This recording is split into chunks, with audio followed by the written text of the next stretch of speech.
नमस्कार दोस्तों, स्वागत है आपका नंबर सिस्टम में। आज फिर से हम स्टार्ट करते हैं। हमारा जो चल रहा था टॉपिक वो चल रहा था डिविजिबिलिटी। क्या चल रहा था?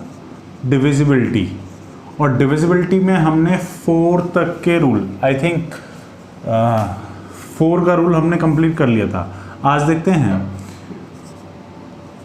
5 का रूल देखते हैं। आज 5 से कौन कौन सी संख्याएं डिवाइड होती हैं?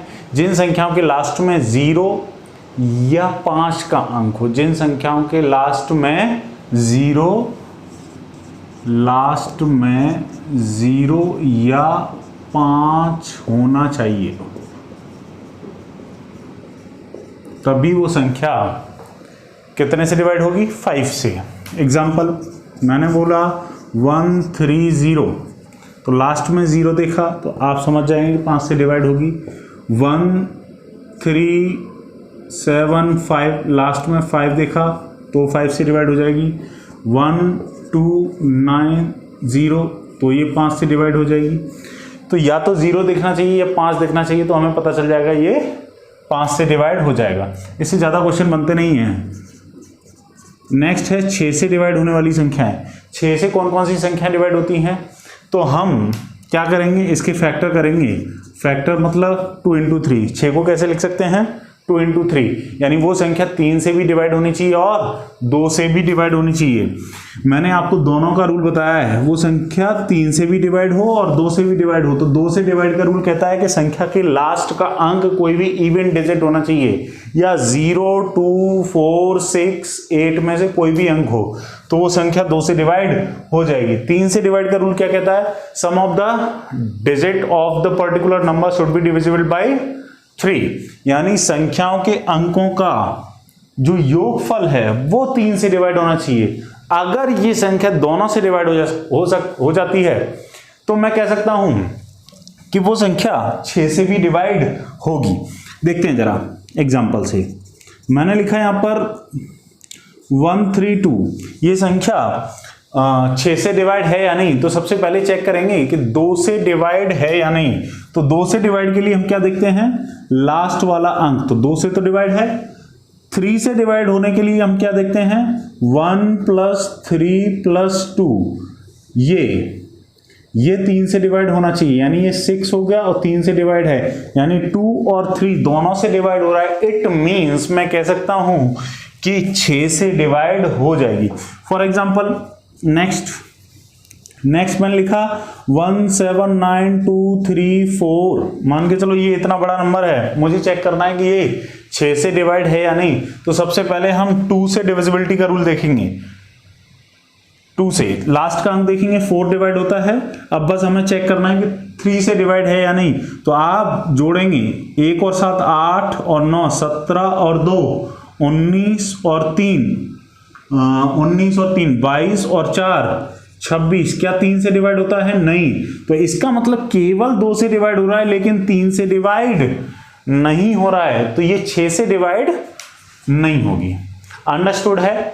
क्लियर है यहां तक? आगे बढ़ते हैं जरा। यहां से क्वेश्चन कैसे बनेंगे समझते हैं। मैंने क्वेश्चन लिखा 1792x, ये संख्या 6 से विभाजित है, तो x का मान क्या होगा? तो x का मान क्या होगा? मैंने बोला 1792x, ये संख्या 6 से विभाजित है, तो x का मान क्या होगा?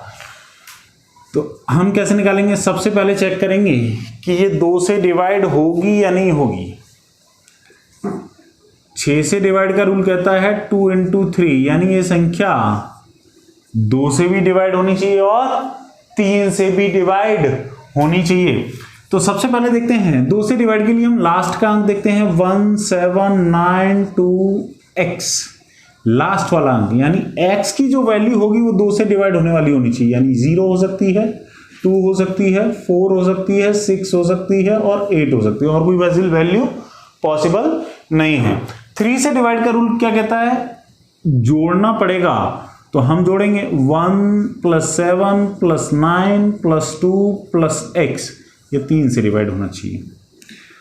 तो 8, 17 और 2 19 + x। आप मुझे बताओ कि x की जगह पर इनमें से कौन सी वैल्यू पुट की जाए कि ये 19 में ऐड करने पर 3 से डिवाइड हो जाए। तो आप जानेंगे कि 2 को पुट कर देता हूं तो 19 + 2 तो 21 3 से डिवाइड होता है। जैसे ही 2 पुट करूंगा तो ये 2 और 3 दोनों से डिवाइड हो जाएगा, क्योंकि x की जगह पर 2 आ जाएगा। क्लियर है यहां तक? तो x की वैल्यू यहां से कितनी निकल के आई? x की वैल्यू 2 हो सकती है, 2 हो सकती है। क्या यहां पर 4 रख सकता हूं? नहीं, 4 नहीं रख सकता। देखो 4 रखो जरा, यहां पर 19 और 4 23 हो जाएगा, और 23 3 से डिवाइड नहीं हो सकता। क्या यहां पर 6 रख सकता हूं? 19 और 6 25 हो जाएगा, 3 से डिवाइड नहीं होगा। 8 रख सकता हूं, 19 और 8 27, वेरी गुड। तो 19 + 8 भी रख सकता हूं, 3 से डिवाइड हो जाएगा, यानी 27 3 से डिवाइड होता है, यानी x की वैल्यू 8 भी पॉसिबल है, यानी 2 हो सकती है या 8 हो सकती है, इनमें से कोई भी वैल्यू पॉसिबल नहीं है। क्लियर है यहां तक? कोई डाउट है? नेक्स्ट क्वेश्चन की तरफ चलते हैं। मैंने लिखा 3, 2, 4, 9, x, 6, ये संख्या 6 से विभाजित है।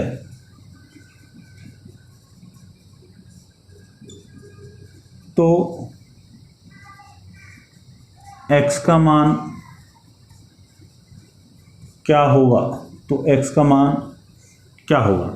मैंने बोला 3, 2, 4, 9, x, 6, ये संख्या 6 से विभाजित है, तो x का मान क्या होगा? तो आप जानेंगे 6 की डिविजिबिलिटी का रूल कहता है कि ये संख्या 2 और 3 दोनों से डिवाइड होनी चाहिए। सबसे पहले 2 से चेक कर लेंगे, 2 से तो डिवाइड है 6, 3 से डिवाइड है या नहीं, जोड़ लेंगे 3 और 2 5 और 4 9 और 9 18 और 6 24, 24 + x डिवाइडेड बाई 3।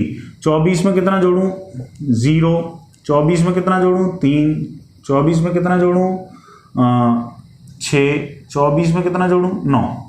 ये सारी वैल्यू पॉसिबल हैं 3 से डिवाइड होने पर। देखिए जरा, ये सारी वैल्यू रख सकते हैं, तो इनमें से कोई भी ऑप्शन मिलेगा, आंसर हो जाएगा। क्लियर है यहां तक? आई थिंक 6 का रूल समझ में आ चुका होगा। आगे बढ़ते हैं 7 के रूल की तरफ।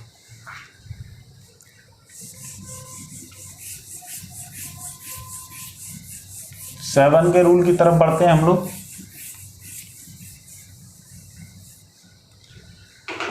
सेवन की डिविजिबिलिटी है। 7 की डिविजिबिलिटी का रूल थोड़ा सा अलग है, समझेंगे उसको भी, लेकिन पहले जो 3 कंडीशन मैं बता रहा हूं पहले उनको जानेंगे। 7 की डिविजिबिलिटी के लिए जहां से क्वेश्चन आता है बस वो याद रखेंगे आप। 7 की डिविजिबिलिटी से जहां से क्वेश्चन आता है वो 3 कंडीशन याद रखेंगे। मैंने बोला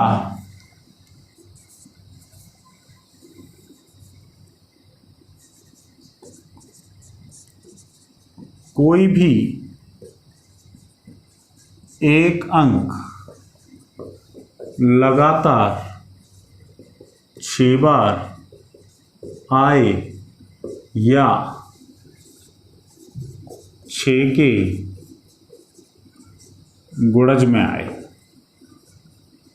मैंने क्या बोला? कोई भी एक अंक लगातार 6 बार रिपीट हो या 6 के मल्टीपल में हो, यानी 6 बार आए, 12 बार आए, 18 बार आए, 24 बार आए, 30 बार आए, 36 बार आए, इस तरीके से। क्लियर है यहां तक? तो देखते हैं जरा आपको, जैसे हमारे अंक कितने होते हैं, हमारे टोटल अंक होते हैं 10, 0 से लेकर 9 तक। तो केवल 0 तो लिखूंगा नहीं, कोई संख्या नहीं बनेगी। बाकी आप 1 1 1 1 इसको 6 बार लिख दें, 1 2 3 4 5 6। ये जो संख्या बनेगी ये 6 से डिवाइड होगी। इसको अगर मैं लगातार 12 बार लिख देता 12 टाइम्स, तो भी ये 6 से डिवाइड 7 से डिवाइड हो जाती। मैंने बोला यहाँ पर 2 2 2 2 2 2 4 और 4 8, 4 12, ये 7 से डिवाइड। हाँ तो देखेंगे 7 से डिविजिबिलिटी का पहला रूल है कोई भी एक अंक लगातार 6 बार आए या 6 के गुणज में आए। 6 के गुणज में मतलब 12 बार 18 बार इस तरीके से आए। तो मैंने 1 का अंक 6 बार लिखा तो ये जो संख्या बनेगी ये 7 से डिवाइड होगी। मैंने 2 का अंक 12 बार लिखा है लगातार तो भी ये 7 से डिवाइड होती है। अगर मैं 18 बार लिखता तब भी ये 7 से डिवाइड होती है। क्लियर है यहाँ तक? इससे रिलेटेड क्वेश्चन करेंगे। जैसे मैंने क्वेश्चन लिखा यहाँ पर, क्वेश्चन है 3 3 3 इस तरीके से 79 टाइम्स।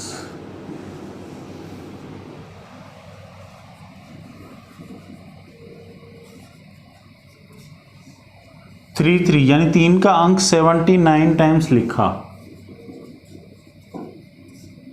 इस प्रकार इस प्राप्त संख्या को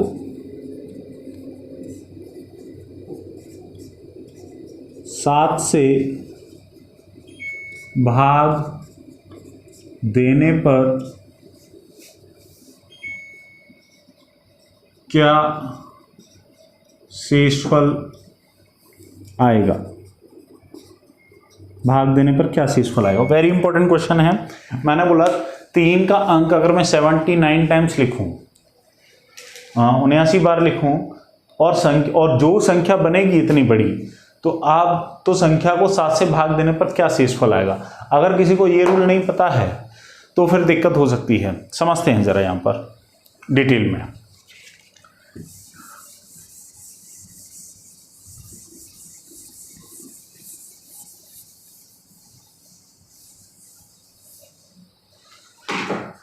जैसे मान के चलो थोड़ी देर के लिए 3 का अंक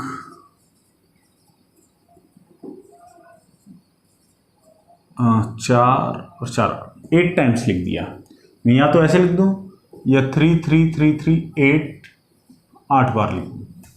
और ये जो संख्या बनेगी इसको कितने से डिवाइड करना है? 7 से। तो रिमाइंडर कितना आएगा? एक तो तरीका ये है कि इससे पूरी संख्या में डिवाइड दे दो, लेकिन हर बार ऐसा पॉसिबल नहीं है क्योंकि ये केवल 8 टाइम्स लिखा है और ये 79 टाइम्स लिखा है।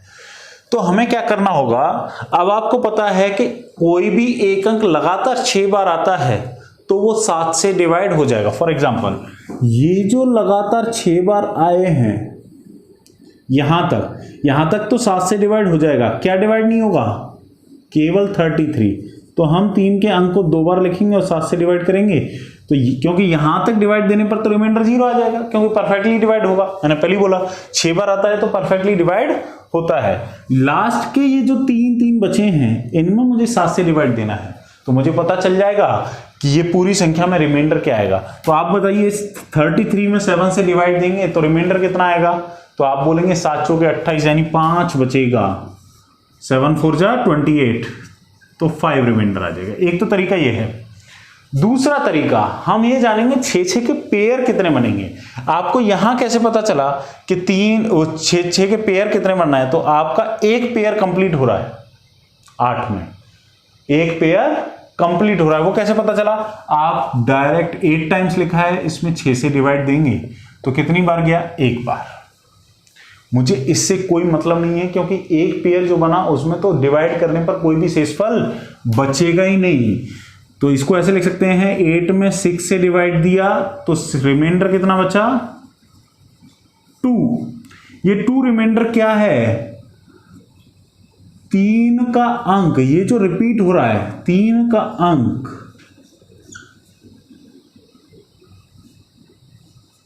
अंत में 2 बार आएगा बस। 3 का अंक 2 बार लिखना है तो 3 का अंक 2 बार लिखा और मैंने कितने से डिवाइड दिया? 7 से। तो कितना शेषफल? ऐसे ही मैंने बोला मान के चलो 4 4 4 ये आ गया 17 टाइम्स और मुझे कितने से डिवाइड देना है? 7 से। और शेषफल बताना है रिमाइंडर। तो एक तो तरीका ये है कि मैं लगातार संख्या लिख लूं और डिवाइड दूं स्टार्टिंग से, लेकिन ऐसा करना नहीं है। हमें क्या करना है, मैं डायरेक्ट ये जो 17 है सबसे पहले देखूंगा पेयर कितने कंप्लीट हो जाएंगे। तो 4 का अंक 6 बार आ जाएगा, एक पेयर कंप्लीट, 12 बार आ जाएगा, एक पेयर कंप्लीट। तीसरा पेयर कंप्लीट नहीं बन पाएगा क्योंकि 17 आ रहा है, अगर 18 होता तो पूरा पूरा डिवाइड हो जाता। तो आप डायरेक्ट 17 में कितने से डिवाइड दें, 6 से। कितनी बार जाएगा, 2 बार। कितना रिमाइंडर बचा, 5 रिमाइंडर बचा। यानी ये जो 5 का अंक क्या दिखाएगा, लास्ट से बचे हुए अंकों की संख्या। तो इसका मतलब 5 का अंक कितनी बार 4 का अंक, ये जो 4 का अंक रिपीट हो रहा है, ये कितनी बार लिखा जाएगा, 5 बार लिखना है। क्लियर है, क्योंकि यही बचेगा लास्ट में, 12 बार तो डिवाइड हो चुका होगा। तो 4 4 4, केवल इसमें डिवाइड देना है कितने से, 7 से। तो मुझे पता चल जाएगा शेषफल कितना आएगा। तो 7 के 42 बचा 2, 21, 3 7 के 28, 7 9 63, यानी आंसर आ जाएगा 1। अब अपने वाले क्वेश्चन पर आते हैं। मैंने क्या बोला, 3 का अंक कितनी बार लिखा जाना है, 79 टाइम्स। 3 का अंक कितनी बार लिखा जाना है, 79। तो सबसे पहले हम क्या करेंगे, पेयर काउंट करेंगे। पेयर कैसे काउंट करते हैं, जितने टाइम्स लिखा है उतने में हमें कितने से डिवाइड देना है, 6 से। 6 के पेयर बनाने हैं, 6 से डिवाइड देंगे तो रिमाइंडर कितना आएगा, तो आप बोलेंगे 1 रिमाइंडर आएगा। 13 6 जा 78, तो 1। यानी ये जो 3 का अंक रिपीट होगा, 3 का अंक केवल 1 बार लिखना है, क्योंकि रिमाइंडर कितना बचा है, ये शेषफल है, 1 बार लिखना है। आई थिंक क्लियर हो चुका होगा। तो 3 का अंक केवल 1 बार लिखना है, और 3 में अगर मैं 7 से डिवाइड दूंगा तो शेषफल कितना आएगा, 3 ही बचेगा, क्योंकि डिवाइड जाएगा नहीं। तो आंसर आ जाएगा 3। आई थिंक समझ में आ चुका होगा ये 7 की डिविजिबिलिटी का पहला रूल। क्लियर है, आगे बढ़ते हैं।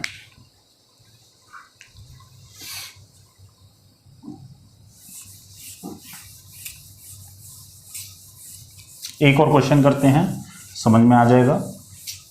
2-3 क्वेश्चन लगातार करेंगे तो समझ में आ जाएगा।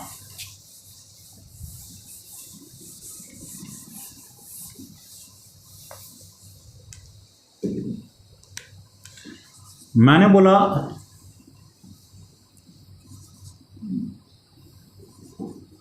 9 का अंक,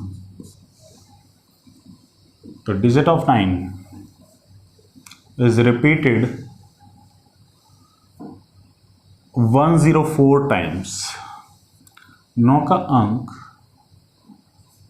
104 बार लगातार लिखा गया। इस प्रकार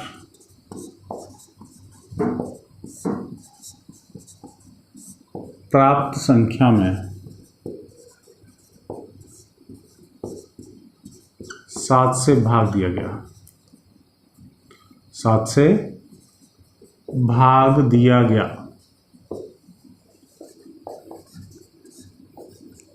तो शेषफल क्या हुआ, what will be the reminder.